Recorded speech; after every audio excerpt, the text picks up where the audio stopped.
in the land of grills.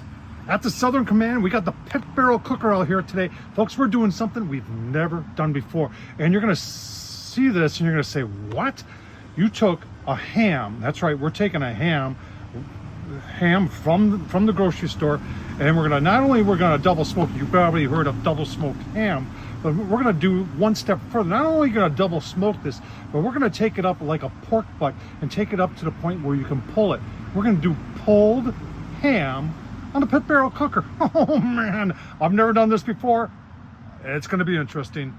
Let's get started. All right, you may be looking at this pit barrel cooker and saying, Tom, did they redo the pit barrel cooker? Because I ain't ever seen a pit barrel cooker like this before. So this is a modified one. I bought this probably 6-7 years ago and modified it, put a nice shelf on there, put a stack on it. I'm using just magnets so I don't have to have the rebar in the holes. I actually put another shelf on here, so we've got a diffuser plate. So we've got 2 levels of cooking here, but I'm using the lower level as with a diffuser plate on it, and then the upper level is where I got the ham. Now let's go take a look at how I prepped this ham, and then we'll show you what we're gonna do here in the pit barrel cooker. Oh man, let's keep going. Get started here. I've got the key thing about this is finding a ham that's not cut already, not spiral cut. That was the hardest thing. So this is a smaller ham. It's a 5-pound ham. Oh, 4-pound ham. It was $4.99 pound. And we're just gonna put that in a pie tray like that. There could be some juices that come out of there. And plus I wanna protect the bottom a little bit. I don't have any yellow mustard. So I'm just gonna go with some honey Dijon mustard as a binder. And then I've had this stuff for quite a while. This is my buddy Darren, Fire and Water Cooking. And this blueberry black garlic seasoning is, I'm gonna tell you what, it's got a heck of a smell of it. I like it a lot. I've used it on some chicken, some boneless chicken breast, and it was very, very good. So we're gonna put just some real shallow score marks in here just to give a better grip to our honey Dijon mustard and our blueberry black garlic seasoning. Give you a look. All right, I got the lid throttled back a little bit. We're up to about a little over 200. I want to be about 225. I want to take that internal up to about 160-ish, and then we're going to wrap it just like it was a pork butt, and then we're going to take it up to its probe tender, which I'll start checking around 205-ish, and we'll see where it all goes. Now, if you're wondering what I'm using, I did have about 20 briquettes left of the original orange bag B&B that are in the tray. I've got about 5 chunks of hickory in there, and then topped off with the cowboy, which is about as close as you're gonna get to the original orange bag. You want to see there are wheels on this. I did put wheels on here so you don't have to carry this thing around. But let's give you a look-see through the smoke at the ham. Yeah, you see it in there? Yeah, there it is. We're gonna keep on going. I've got it in a pie pan, and I don't have any liquid in there. I think it's some liquid from the, there was some just sitting out. There was some liquid that came out of the ham. I think some more will come out as we cook it. But right now it's all about getting smoke on there. Once we get it up to the 160-ish, at that point we'll wrap it, turn the heat up, and keep on going. Give you a couple more look-sees. All right, folks, we are 2 hours into it. You can see the pit barrel on the lid is reading about 250-ish. It was a little bit higher. I started doing some other things, and it got a little bit higher on me, and I did shut down the lid here in order to bring the temps back down because I didn't want it that high. But like I said, it's been 2 hours. Take a quick look. I did look at it once. I noticed there wasn't as much juice coming out of the ham, so I did put a little water into that pan because I really don't want it to dry out. So yeah, there it is right there.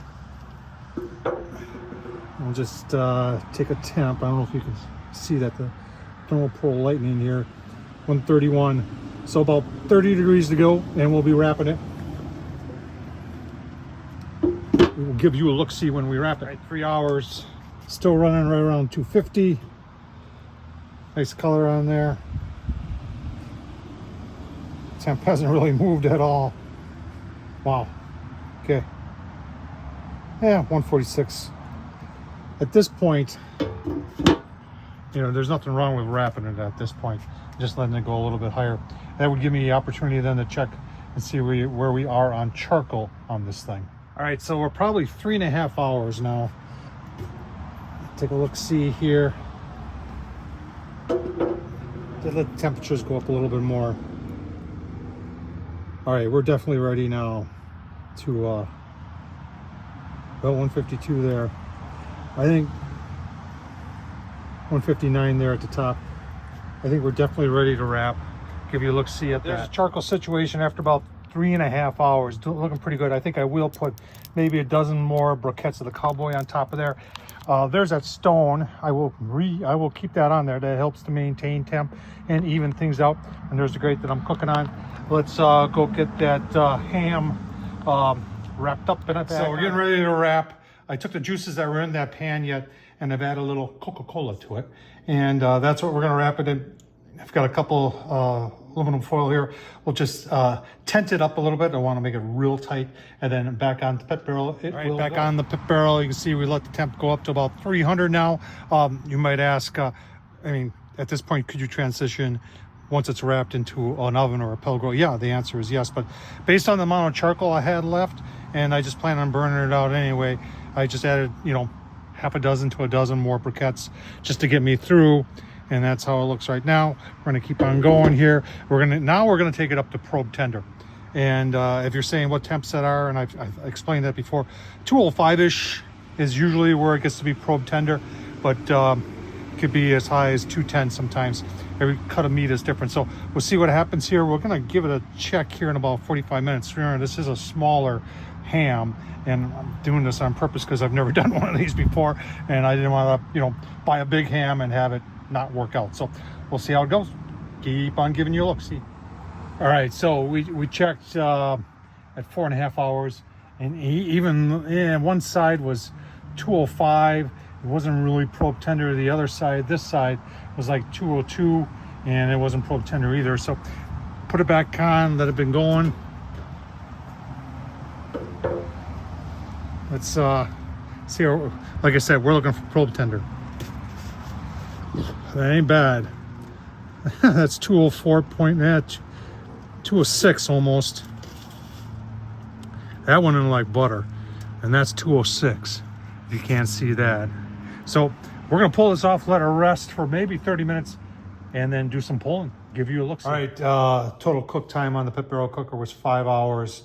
We've now let it rest for about a half an hour. I mean, it was probe tender 408, I mean 208, 209, it's right around there.